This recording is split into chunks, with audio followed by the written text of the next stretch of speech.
বিভাগ হিসাবে আমরা দেখতে চাই। আর না হলে ফরিদপুর বড় মানুষকে নিয়ে রাজপথে নেমেছি। আগামী দিনেও বিভাগ হওয়া পর্যন্ত রাজপথে থাকার আশ্বস্ত করছে। স্বাধীনতার পর থেকেই এই অবহেলিত ফরিদপুর অবহেলিত অবস্থায় রয়ে গিয়েছে। আপনারা জানেন যে প্রাচীন অঞ্চল হওয়া সত্ত্বেও আমাদের এই ফরিদপুরে একটি পূর্ণাঙ্গ বিশ্ববিদ্যালয় এখনো প্রতিষ্ঠিত হয়নি।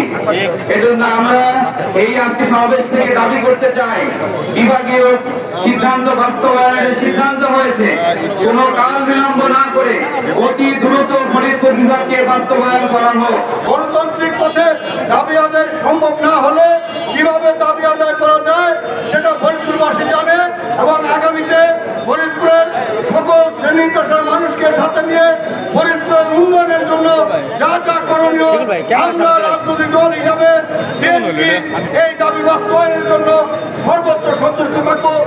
এই পুরনো জেলা রাজনীতিতে, কৃষ্টিতে, সংস্কৃতিতে, জনসংখ্যা এবং ভৌগোলিক ভাবে পদ্মার এপারে ঢাকা বিভাগের সাথে সম্পৃক্ত থাকার কোন যুক্তিসঙ্গত কারণ নাই।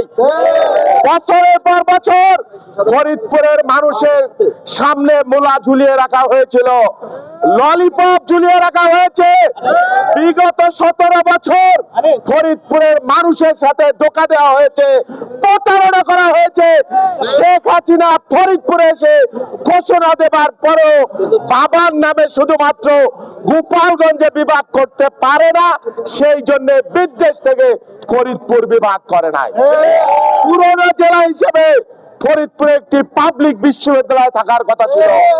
বাংলাদেশের সকল পুরনো জেলায় পাবলিক বিশ্ববিদ্যালয়, সরকারি বিশ্ববিদ্যালয় আছে, শুধুমাত্র ফরিদপুর ব্যতী রেখে ফরিদপুর সিটি কর্পোরেশন করা হবে ঘোষণা দেওয়া হয়েছে। বারবার ফরিদপুর মানুষের সাথে প্রতারণা করা হয়েছে।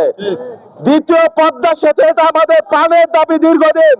পদ্মায় যে সেতু হয়েছে, গোপালগঞ্জ যদি পদ্মার এপারে না হতো, আমি নিশ্চিত করে বলতে পারি ফরিদপুরের মানুষের জন্য এই সেতু হতো না।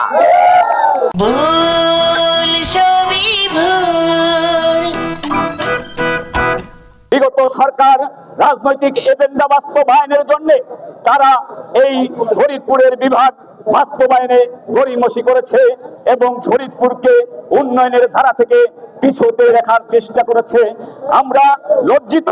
বিএনপির আন্দোলন যখন চলাকালীন সময়ে ভিন্ন খাতে আন্দোলনকে নেওয়ার জন্য প্রধানমন্ত্রীর বিআই ইঞ্জিনিয়ার মোশাররফ হোসেন এই ফরিদপুরের সাথে প্রতারণা করেছে।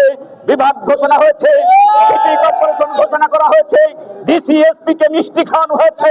ফরিদপুরের সাংবাদিক সমাজের সামনে যে মিথ্যাচার করছে তার তীব্র নিন্দা এবং প্রতিবাদ করে আজকের এই সংক্ষিপ্ত বক্তব্যের মধ্যে দিয়েই পরিষ্কার একটি বার্তা, বিএনপি যদি আগামীতে ক্ষমতায় আসে আর সেই পর্যন্ত যদি এই নিরপেক্ষ সরকার টালবাহানা করে, আমরা বিএনপি ক্ষমতায় আসার পরে প্রথম এজেন্ডা বাস্তবায়ন হবে ফরিদপুর বিভাগ, ফরিদপুর সিটি কর্পোরেশন এবং বৃহত্তর ফরিদপুরের যাতায়াতের আরেকটি পদ্মা সেতু। আপনাদের আন্দোলনে পূর্ণ সমর্থন ফরিদপুর বিভাগীয় সাংগঠনিক টিমের রয়েছে। এ বলেই আমি আমার বক্তব্য শেষ করছি।